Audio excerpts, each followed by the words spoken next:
Hey guys, it's Dr. Anderson, Life Center Chiropractic in Missouri City, and this is another video in our sleep series. So one thing that people maybe overutilize a lot, they don't realize how much it might affect their sleep, is caffeine throughout the day. Now, I drink coffee. I try to keep it to a cup a day early in the morning, but there's two issues with caffeine that people don't realize. Well, really three. One is there's sources you might not even realize. So certain supplements might have caffeine or stimulants, or tea extracts or green tea extracts. Certain weight loss either supplements or medications might have caffeine and stimulants in them.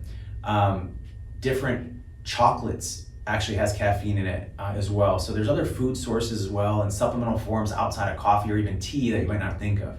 Another thing that's people don't realize is that when you drink coffee and you get that stimulus effect, it kind of peaks the first 30 to 60 minutes and it starts to decrease, and then as you come down off the coffee, you might think that the caffeine, the stimulus effect of caffeine, is not affecting you anymore. And that might be true, but there's a whole nother way that caffeine in coffee blocks your sleep cycle. So there's something called sleep pressure.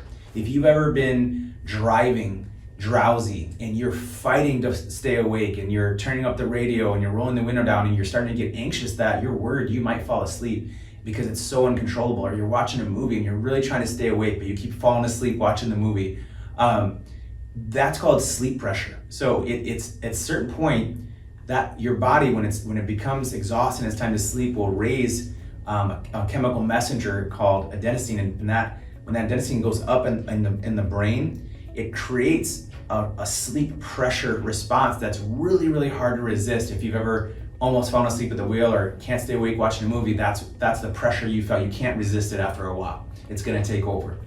Well, caffeine, even though the stimulus effect might wear off and you don't feel the energy effect from caffeine anymore, you can still be blocking those receptors that adenosine needs to work in to create that sleep pressure. So it blocks the ability of it to do its actual job to create the sleep pressure effect, even though you're not kind of wired up on the caffeine any longer. And a lot of people overlook that or are not aware of that because they assume as long as I'm not all wired up on it, I should be able to go to sleep, and they don't know why. In fact, the half-life of that getting out of your system, which means how long does it take for 50% of a substance to get worked out of your system, that can be 5 to 7 hours.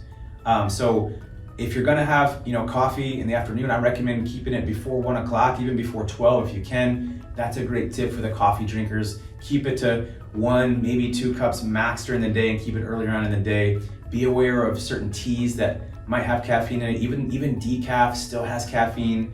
Decaf doesn't mean caffeine-free. There's still a pretty significant amount of caffeine, even in decaf coffees or teas. So just make sure they're actual caffeine-free versions, not just decaf. So hopefully that'll help clear up some of the issue with caffeine and help you do a little more responsibly so it doesn't affect your sleep.